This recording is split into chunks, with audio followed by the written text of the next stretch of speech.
नमस्कार प्रेक्षकांनो, आजच्या एपिसोडमध्ये इथे रागिनी म्हणत असते की यशपाल, आजच तुझा काटा काढला असता, पण त्या भूमीमुळे वाचलायस तू.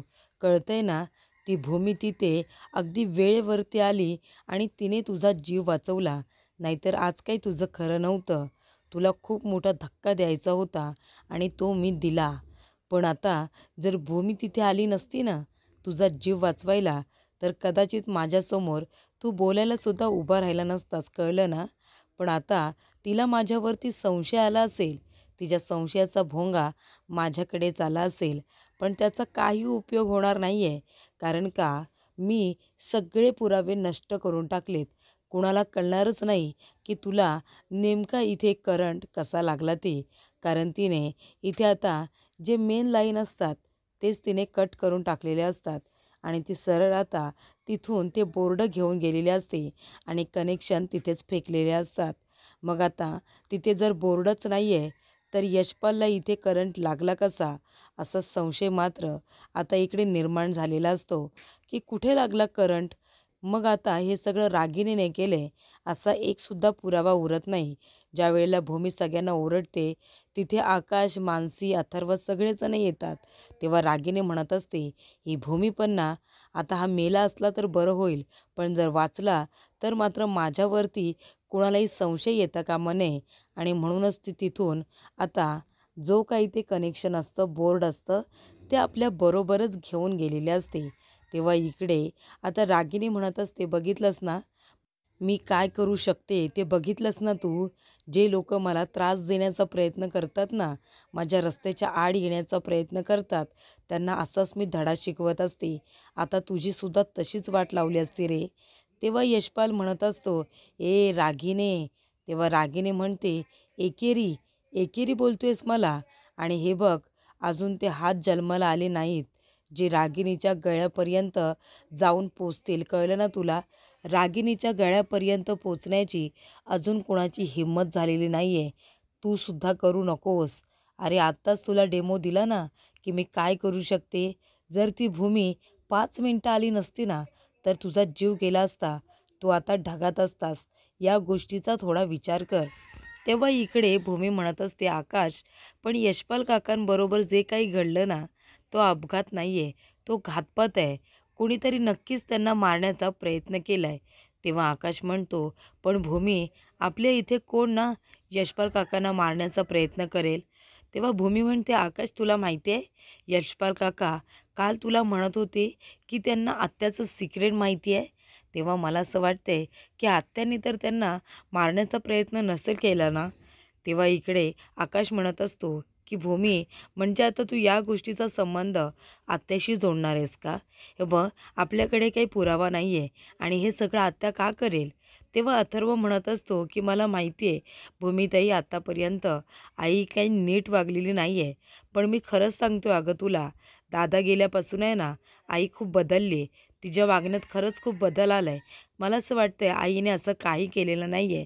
तू उगाच तिच्यावरती संशय घेऊ नकोस. तेव्हा इकडे आता रागीने हिच्याबद्दल बोलायचं म्हणजे पुरावा घेऊनच बोलायचं, हे आता भूमीला सुद्धा माहिती असतं. तेव्हा भूमी म्हणत असते की आकाश, आता तुझा विश्वास माझ्यावरती बसणार नाही. कारण आकाश म्हणतो, भूमी, तू उगाच आहे ना आत्यावरती असं संशय घेऊ नकोस. काहीही पुरावा नसताना मग घरातलं वातावरण डिस्टर्ब होतं. तेव्हा तू प्लीज आता या सगळ्याचं कनेक्शन आत्याशी जोडू नकोस. मला ऑफिसला जायला उशीर होतोय, मी सुद्धा निघतो. अथर्व, चल. तेव्हा इथे अथर्वसुद्धा ऑफिसला जायला तयार होतो आणि त्याचबरोबर इथे भूमी म्हणत असते, आकाश, तुझ्याजवळ मी आता बोलणार नाही. तुझ्याजवळ रागिनी आत्यांच्या विरोधामध्ये पुरावा मिळेल ना, तेव्हाच मी तुझ्याशी येऊन बोलेन, असं आता भूमी म्हणते. त्यानंतर इथे प्रेक्षकांनो, यशपाल म्हणत असतो, ये रागिनी, तुला काय वाटलं? तुला काय वाटलं मी तुझा तो व्हिडिओ डिलीट करून टाकलाय का? अगं, तुझं खूप मोठं सिक्रेट अजूनही माझ्याकडे आहे. तो व्हिडिओ आहे ना, तो मी भूमीला दाखवेन, कळलं ना? आणि तुझं कारस्थान सगळ्यांच्या समोर आणेन. तेव्हा रागिनी म्हणते, हो, घाबरले आणि जोरात हसायला लागते. रागिनी म्हणते, अरे लोकांना ब्लॅकमेल करण्यात माझी पूर्ण हयात निघून गेली रे. तू कोण आहेस माझ्यासमोर? एक तुच्छ माणूस आहेस, कळतंय का? अरे धमकावणं काय असतं, लोकांना ब्लॅकमेल करणं काय असतं ना, हा माझ्या डाव्या हाताचा खेळ आहे. अरे हा मेंदू देवाने उगाचच दिलेला नाही आहे, ह्याचा वापरसुद्धा मी करत असते. तेव्हा तू जर मला ब्लॅकमेल केलंस तर तुला काय वाटतंय, तू सुटशील का? अरे मला ब्लॅकमेल करतोयस, माझं सत्य सगळ्यांना सांगायचं आहे ना.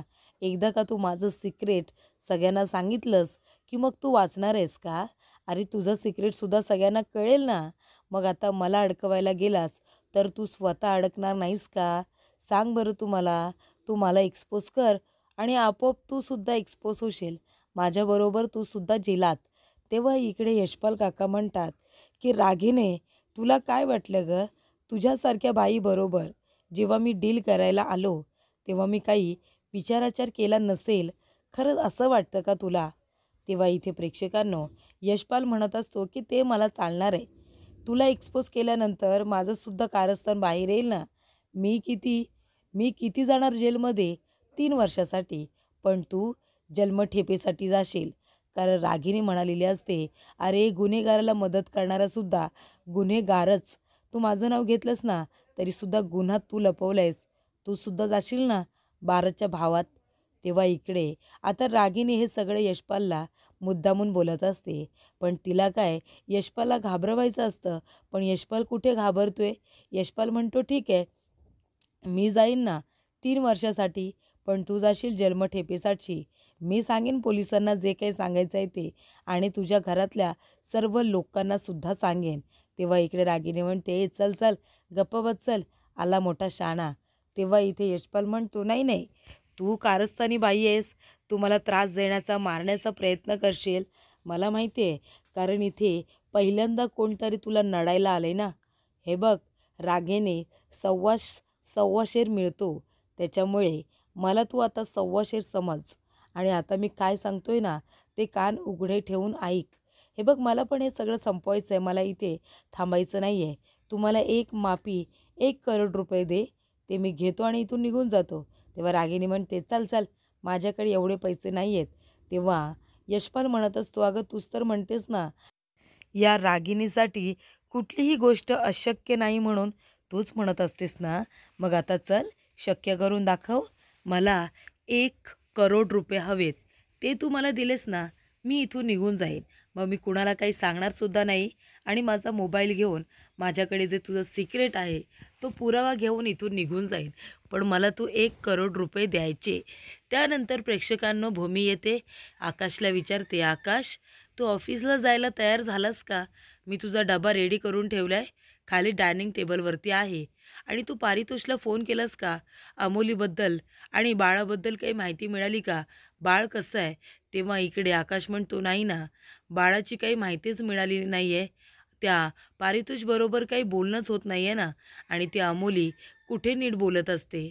त्यानंतर प्रेक्षकांनो, इकडे आता अमोली बाळाला घेऊन बसलेली असते.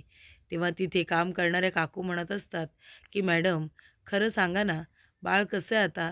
तेव्हा अमोली म्हणते, नाही गं, अजून त्याला बरं वाटत नाही आहे. तेव्हा इकडे म्हणून तर आता बाळाला मी हे शिशुसूत्र देत होते, पण ते तो पितच नाही आहे. तेव्हा त्या म्हणत असतात, अहो बाळाला आईच्या दुधाची गरज आहे, तुम्ही कुठलेही सूत्र वगैरे देऊन बाळ थोडं ना पिणार आहे. तेव्हा बाळाला आईचंच दूध मिळालं पाहिजे. तेव्हा अमोली म्हणते, म्हणून तर मी तुम्हाला एक बाई बघायला सांगितली आहे ना, आपण तिला हवे तेवढे पैसे देऊ, पण बाळाला तिने पोटभर दूध पाजलं पाहिजे. तेव्हा इथे आता काम करणाऱ्या बाई म्हणतात, असं काय करते तुम्ही मॅडम? अहो तुम्ही भूमी मॅडमला बोलवा ना बाळाला दूध पाजण्यासाठी. भूमी मॅडमना किती दूध आहे, आणि डॉक्टरांनी सुद्धा त्यांचं नाव सुचवलं आहे ना, त्यांनासुद्धा बाळाची गरज आहे. तशी इथे बाळालासुद्धा त्यांची गरज आहेच की. तुमच्यामध्ये काय घडलं आहे मला नाही माहिती, तुमच्यामध्ये वादविवाद असतील, पण बाळासाठी ते आड आणू नका. अहो बाळाला इथे आईच्या दुधाची गरज आहे. तुम्ही तुमचा राग, तुमचा इगो बाजूला ठेवा ना. तेव्हा इकडे अमोली आता विचारात पडते. ती म्हणते, ताई तुम्ही जा, मी नंतर तुमच्याशी बोलते. तेव्हा इकडे अमोली आकाशला फोन करायलाच आता तिने फोन हातामध्ये घेतलेला असतो आणि जेव्हा प्रेक्षकांनो आकाश आणि भूमी दोघेजण क्षितिजाबद्दल बोलत असतात तेव्हा पौर्णिमाने त्यांचं बोलणं ऐकलेलं असतं की इथे बाळाला आईच्या दुधाची गरज असेल का, बाळाची खूप काळजी वाटते, बाळाची तब्येत ठीक असेल ना, अमोलीला फोन कर ना.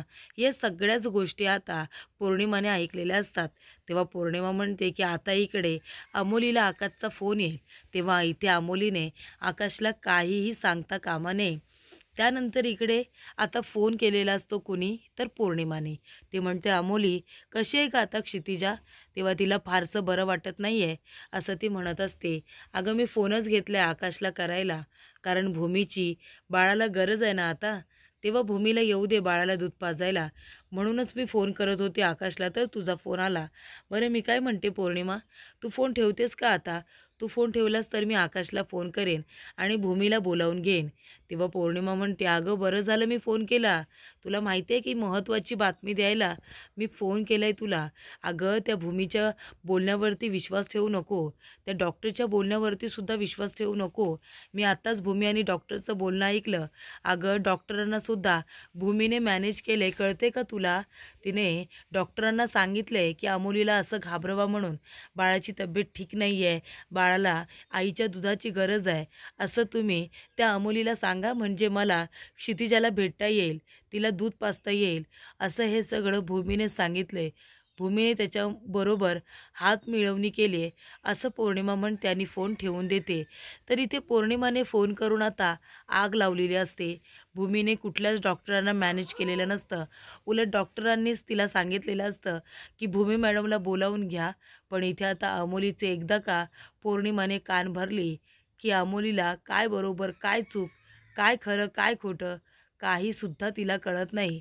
तेव्हा इकडे अमोली कुणाच्याही बोलण्यावरती विश्वास ठेवत असते. तर इथे अमोलीला आता खरंच वाटत असतं की भूमीने डॉक्टरांना मॅनेज केलं आहे म्हणून. त्यानंतर भूमी इथे यशपाल काकांसाठी नाश्ता घेऊन येते. ती म्हणते काका हे घ्या, खाऊन घ्या बरं, आणि कसं वाटतं आता तुम्हाला, बरं वाटतंय का. तेव्हा यशपाल म्हणतो हो हो आता मला बरं वाटतंय. तेव्हा इकडे भूमी म्हणत असते बरं यशपाल काका, तुमच्याबरोबर आज जे काही घडलं तो खरंच अपघात होता की घातपात होता. कारण का आता आम्ही तिथे चेक केलं तर फक्त वायर सापडली, पण तिथे कनेक्शन कुठून जोडले होते, तुम्हाला करंट कसा लागला, तिथे बोर्ड होतं की नव्हतं, हे सगळं आम्ही चेक केलं तर काहीच सापडलं नाही. फक्त तुम्हाला इथे वायरला एवढा मोठा झटका, एवढा मोठा करंट कसा काय लागू शकतो ना. तेव्हा इकडे आता यशपाल म्हणत असतो नाही का भूमी, मला पण कळत नाही आहे की मला तिथे करंट कसा लागला ते. तेव्हा इकडे भूमी म्हणत असते की तुमचं रागिनी आत्यांबरोबर भांडण झालं आहे का, खूपच टोकाचं.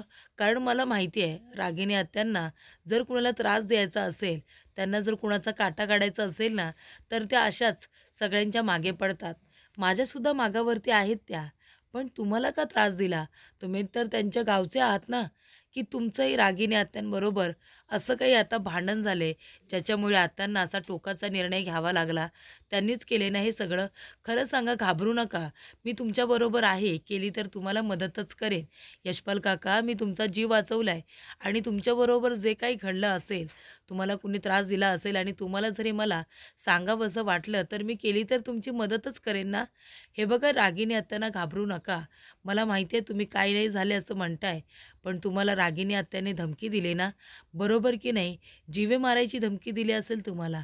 म्हणूनच मी तुम्हाला म्हणते, तुम्हाला या सगळ्यातून बाहेर पडायचं असेल तर या भूमीला सगळं काही सांगा. या घरामध्ये जर तुम्हाला कोणी वाचवेल तर दुसरं कुणीच नाही, ती भूमीच आहे, कळते तुम्हाला. त्यानंतर प्रेक्षकांनो इकडे आता आकाश म्हणत असतो की काय चाललंय काय माहिती आजी, अगं कधीपासून मी त्या पारितोषला फोन करतोय, त्याचा फोन लागत नाही आहे, अमोलीला फोन करतोय ती नीट बोलत नाही आहे. तेव्हा बरं झालं ती अमोली निदान तुझ्याशी तरी नीट बोलते, तर तू जाशील ना आपल्या क्षितिजाला बघायला. तेव्हा भूमी म्हणते की आजी तुम्ही क्षितिजाला बघायला जाच, पण आधी तू सांग मला काय झालं आकाश, पारितोषजवळ काही बोलणं झालं का. तेव्हा पारितोषजवळ काही बोलणं झालेलं नाही आहे असं आता आकाश तिला सांगतो. पण तू काळजी करू नको, मी त्याला कॉल करत राहीन, तो एकदा तरी रिसीव करेल ना. तेव्हा इकडे भूमी म्हणत असते हे बघ आकाश, आपण इथे वाट बघत बसत नाही, कळते का तुला. अरे त्या अमोलीला फोन कर, क्षितिजा कशी आहे ते विचार. तेव्हा इकडे आता आकाश म्हणत असतो आपण त्या डॉक्टरांना फोन करूया का, म्हणजे जर क्षितिजाची तब्येत ठीक नाही आहे तर आपण जे डॉक्टरांचा रेफरन्स दिला होता ते डॉक्टर गेले असतील ना तिला चेक करायला. तेव्हा इकडे आकाश त्या डॉक्टरांना फोन करतो आणि फोन स्पीकरवरती टाकतो. कारण भूमीच तसं करायला सांगते. भूमीला ऐकायचं असतं डॉक्टर काय बोलतायत ते. तेव्हा इकडे डॉक्टर आता फोन उचलतात आणि म्हणतात, कोण बोलतंय? तेव्हा आकाश म्हणतो, डॉक्टर मी आकाश महाजन बोलतोय. मी पारितोषच्या बाळाच्या तब्येतीची चौकशी करण्यासाठी तुम्हाला फोन केला आहे. क्षितिजा कशी आहे? बरी आहे ना क्षितिजा? तेव्हा डॉक्टर म्हणतात, अहो तुम्ही अजून चौकशीच करताय. अहो मी कधीच सांगितले अमोली मॅडम यांना की तुम्हाला लवकरात लवकर भूमीला बोलवावं लागेल म्हणून. कारण भूमीची गरज आहे बाळाला. बाळाला आईच्या दुधाची गरज आहे आणि त्याला पोटभर ते मिळत नाही आहे. त्याच्यामुळे बाळाची तब्येत खालावली आहे. बरं वाटत नाही आहे त्या क्षितिजाला. तिची तब्येत बिघडली आहे. खात नाही आहे दुसरं काही शिशु आहार वगैरे ते सुद्धा ती घेत नाही आहे. तेव्हा मी अमोली यांना स्ट्रिक्टली सांगितले की भूमीला बोलावून घ्या आणि बाळाला पोटभर दूध पाजायला सांगा. अहो त्यामुळे तिची तब्येत बिघडत चालली हो.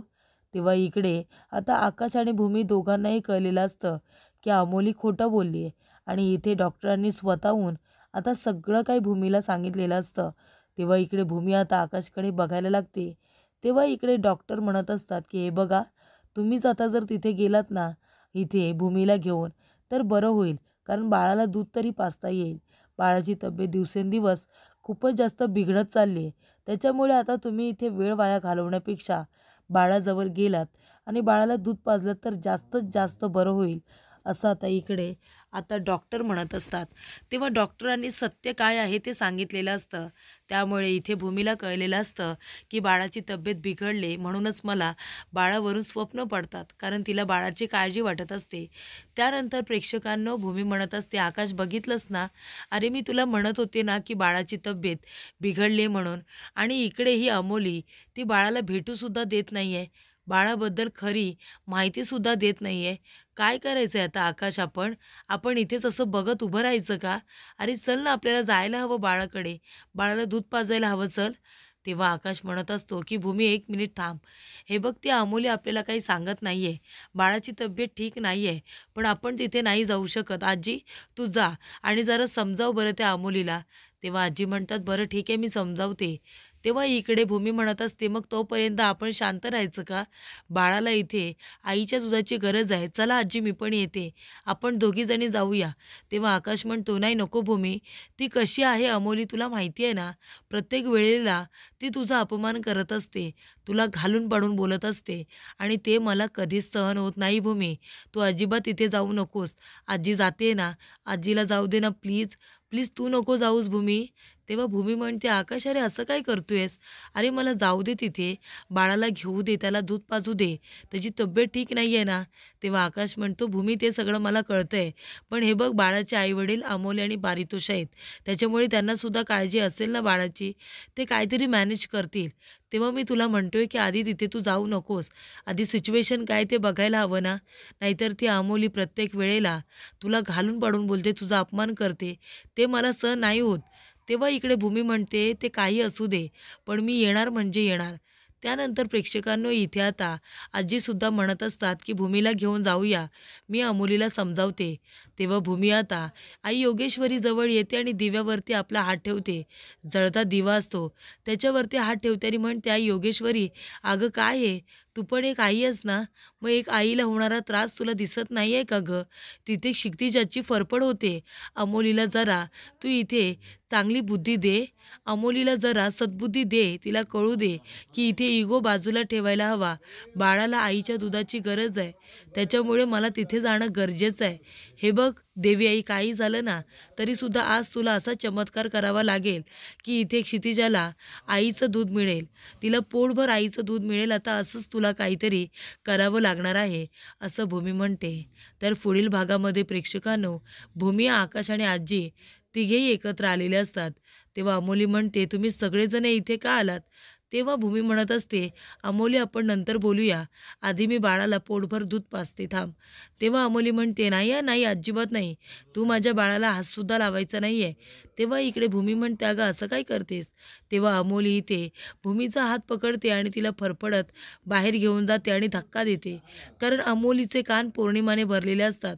ती म्हणालेली असते काही झालं तरीसुद्धा भूमीला बाळाचं सुख मिळू देणार नाही आणि त्यामुळे ती इथे अमोलीला फोन करून म्हणते की भूमीने डॉक्टरांना मॅनेज केले.